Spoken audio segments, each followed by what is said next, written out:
Praise the Lord. परमेश्वर की महिमा हो आज के दिन के लिए।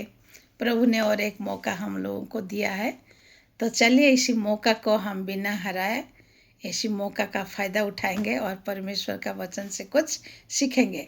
आज मैं आप लोगों को याकूब का किताब से कुछ कहना चाहूँगी कि यहाँ पर हम शैतान का सामना कैसे करना है और परमेश्वर का अधीन में कैसे आना है।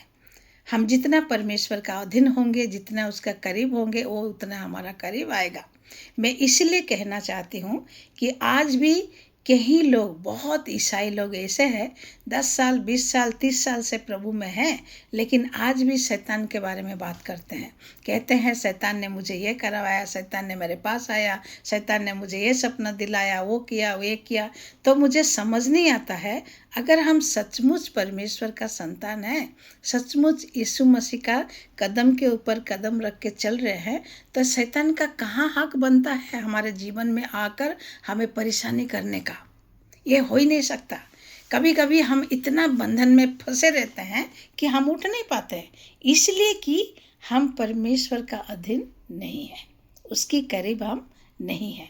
वही वचन कहता है। चलिए हम देखते हैं याकूब 4 उसका 7 और 8। इसमें ये लिखा है, इसलिए परमेश्वर का अधीन हो जाओ और शैतान का सामना करो तो वो तुम्हारे पास से भाग जाएगा।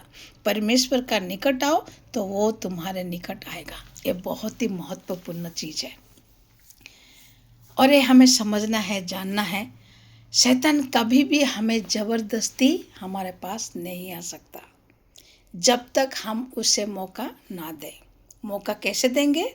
जब अपने आप को हम परमेश्वर अधीन नहीं करते हैं, उसका मतलब हम शैतान को मौका दे रहे हैं। परमेश्वर का अधीन नहीं होंगे, उसके करीब नहीं जाएंगे, तो वो हमारा करीब कैसे आएगा?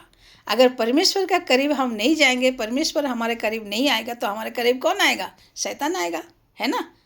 बिल्कुल आ सकता है और हमें परेशानी में डाल सकता है। तो हर ईसाइयों को एक जीवित परमेश्वर का सेवा करने वाले ईसाई बनना चाहिए, विश्वासी बनना चाहिए, विश्वास करना चाहिए, उसका अधीन होना चाहिए। परमेश्वर का अधीन होना, उसका वचन के अनुसार चलना, उसकी उपस्थिति में रहना, उसका करीब जाना, उसका मतलब हम उससे ताकत पाना। जब हमें उससे ताकत, स्वर्गीय ताकत से हम जब भर जाते हैं, तब शैतान का सामना हमें आसानी से कर पाएंगे, है ना? बिल्कुल आसानी से कर पाएंगे। और जब हम परमेश्वर का अधीन नहीं होंगे, अपना मनमानी करेंगे, अपनी हिसाब से हम चलेंगे, अपना जो इच्छा हम वही करेंगे, दुनियादारी में फंसे रहेंगे और परमेश्वर के लिए टाइम नहीं है हमारे पास। हमारे सारे चीज़ों के लिए टाइम है, लेकिन परमेश्वर का करीब आने के लिए हमारे पास टाइम नहीं है। इसलिए आज हम 10 साल 20 साल प्रभु में होते हुए भी आज भी हम शैतान के बारे में बात करते हैं। आज भी हमें मतलब नुकसान वाले चीज़ों के बारे में बात करते हैं। हम सिर उठाकर जी नहीं पाते हैं। हमारा ज़िंदगी कल जैसे था आज भी ऐसे है। हम वही डर डर के जी रहे हैं, पूछ बनकर जी रहे हैं। लेकिन मेरा प्रिय भाई और बहनें, जाग उठिए, जागिए। परमेश्वर आपको बचाने के लिए, परमेश्वर आपको सिर बनाने के लिए, परमेश्वर आपको हर बंधन ने छुटकारा देने के लिए उसने इसी दुनिया में आकर जान दे चुका है और शैतान का सिर को वो कुचल चुका है। वो हमारा पैर के नीचे है, वो हमारे जीवन में अधिकार नहीं कर सकता। जब हम प्रभु को नहीं जानते थे, जब हम बंधनों में थे, जो हम अंधकार की शक्तियों में थे, तब शैतान के पास हमें गिराने के लिए, हमें डराने के लिए, हमारे ऊपर अपना हक जमाने के लिए उसके पास ताकत था। लेकिन जब परमेश्वर ने उसका सिर को कुचल चुका है और इसी बात को जब हम विश्वास कर चुके हैं और यीशु मसीह को अपना उद्धारकर्ता स्वीकार कर चुके हैं, तो अभी शैतान का कोई भी हक नहीं बनता कि वो आकर हमें परीक्षा में डाले या हमारे ऊपर राज करे। वो राज नहीं कर सकता। उसको वो हरा हुआ है और हरा हुआ चीज़ एक हमारा पैर का कदम, हमारा पैर का नीचे ही रह सकता है। समझ रहे हैं? तो आज अगर हम ईसाइयाँ हैं, प्रभु का संतान है, तो प्रभु का संतान के अंदर वो ताकत होना चाहिए जो कि हमें शैतान को सामना करे, हमें समझ पाए कि अभी कहाँ से मेरे ऊपर ये प्रॉब्लम आ रहा है, शैतान के ओर से आ रहा हमें समझना चाहिए, है ना।